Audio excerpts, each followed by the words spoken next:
May we request the President to please ascend the stage and approach the presidential table.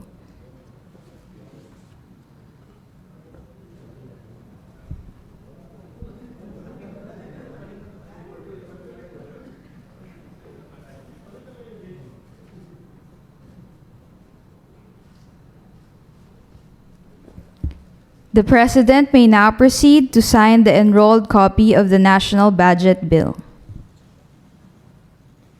Upon the President's signature, the harmonized votes of the two houses of Congress on House Bill number 10800 shall be known as Republic Act number 12116, titled An Act Appropriating Funds for the Operation of the Government of the Republic of the Philippines from January 1 to December 31, 2025.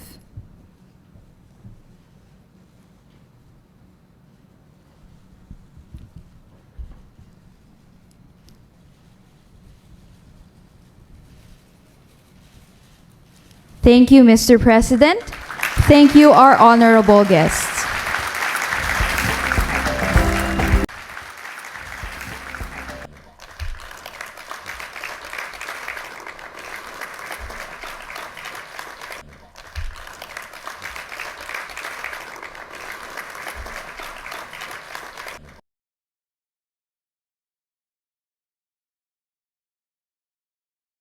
May we invite Executive Secretary Lucas Bersamin to introduce our keynote speaker.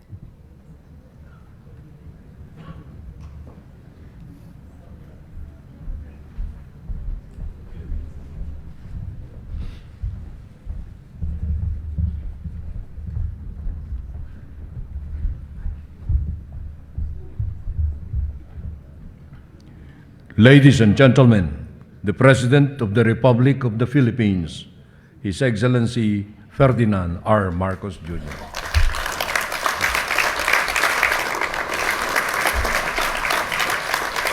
Thank you, Executive Secretary Chief Luke Bersamin. Please be seated. The Senate President Chis Escudero, and the honorable members of the Senate, the House Speaker, Speaker Martin Romualdez, and the honorable members of the House of Representatives, distinguished members of the Diplomatic Corps, Budget and Management Secretary Amina Pangandaman, and the honorable members of the Cabinet, fellow workers in government, ladies and gentlemen, distinguished guests, good morning at magandang araw sa inyong lahat at isang mainit na pagtanggap dito sa Malacanang Palace. As we embrace the holiday season with the joy of Christmas filling our hearts and the new year inspiring hope and new possibilities, we are reminded that it is also a time for reflection and for resolve. Just as families use this time to plan for the year ahead, so too must government dedicate ourselves to fortifying the foundation that we have laid down for a better future for the country. On this day that we honor our national hero, we enact the 2025 General Appropriations Act. And through this measure, the dreams of our heroes are realized by a nation birthed by their sacrifices. This budget reflects our collective commitment to transforming economic gains into meaningful outcomes for every Filipino. It is designed not just to address our present need, but to sustain growth and to uplift the lives of generations that are yet to come. In the first 2 years of this administration, we focused on creating the foundation for an inclusive, sustainable, and resilient Philippines. From targeted reforms to strategic investments, we ensure that our progress is felt in the daily lives of every Filipino. Today, we build on that momentum, guided by the same precision, purpose, and unwavering determination. In my State of the Nation address last July, I called for the full cooperation of Congress to approve the budget in their usual timely manner and to adhere to the administration's proposed budget as closely as possible. With the passing of the fiscal year 2025 General Appropriations Act, the responsibility of ensuring that every centavo is spent wisely, transparently, and purposefully begins. Cognizant that our resources are finite, and our people's needs are plenty. We need to carefully curate the particulars of the budget. So much so that even grand ambitions and great plans must be tempered. We must exercise maximum prudence, otherwise we run the risk of increasing our deficit and debt and derailing our development agenda for our country. While the final version of the budget reflects many of our shared priorities, some provisions required careful scrutiny. The Filipino people have spoken. Every centavo must go to programs that truly uplift lives, strengthen communities, secure the future development of the Philippines. There were calls to veto the entire budget and to revert to a reenacted one. However, this is not an option that we can afford. A reenacted budget will set us back, delay our vital programs, jeopardize targets for economic growth, including our goals of achieving single-digit poverty levels and upper middle income status. However, the executive branch is one with the people in raising concerns over appropriations that are not consistent with the country's development plan and responsive to the needs of the people. After all, it is our people whom we serve. We take our role as stewards of our taxpayers' money seriously. And for this reason, after an exhaustive and thorough review, we have directly vetoed over 194 billion worth of the line items that are not consistent with our program priorities. These include allocations for certain programs and projects of the Department of Public Works and Highways, and those under the unprogrammed appropriations, which increased by 300%. We shall also pursue conditional implementation on certain items to ensure that the people's funds are utilized in accordance with their authorized and stated purpose. Specifically, to ensure that government assistance is not merely a provisional solution to a persistent issue, we are compelled to subject the implementation of the Ayuda sa Kapos ng Kita program, or AKAP, to the convergence efforts of the DSWD, DOLE, and NEDA.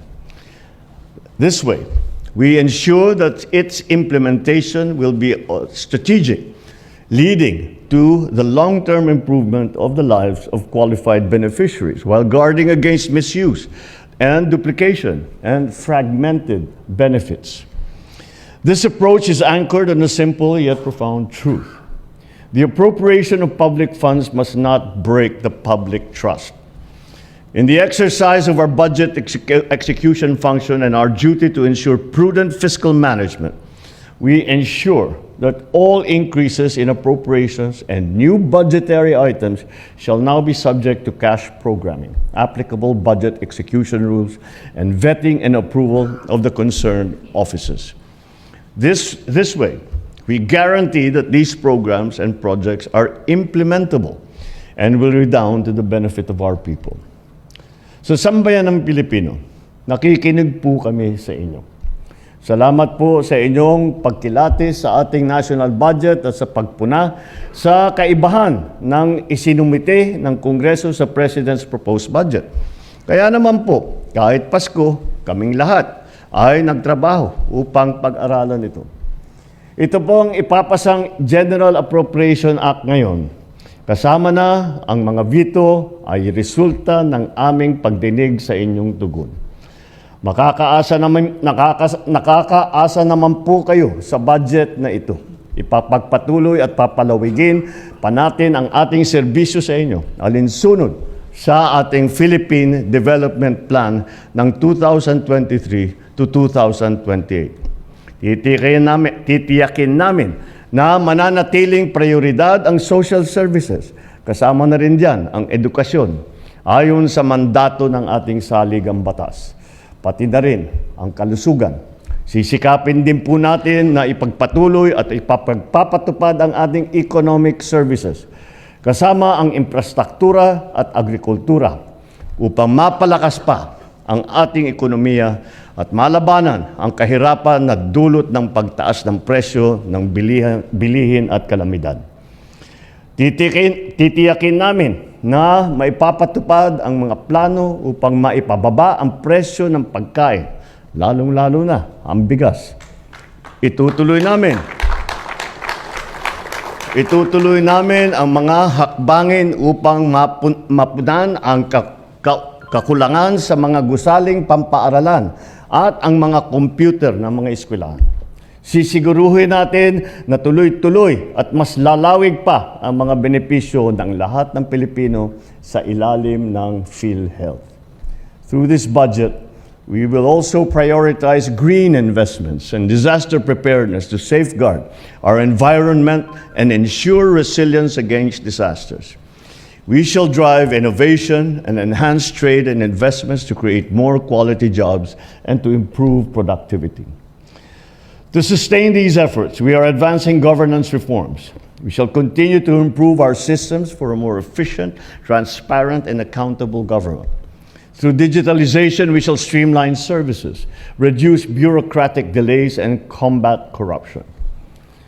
Sa aking mga kasamahan sa pamahalaan, nais kong ipaalala ang ating tungkulin sa bayan. Gamitin natin ng wasto ang pondo ng ating bayan.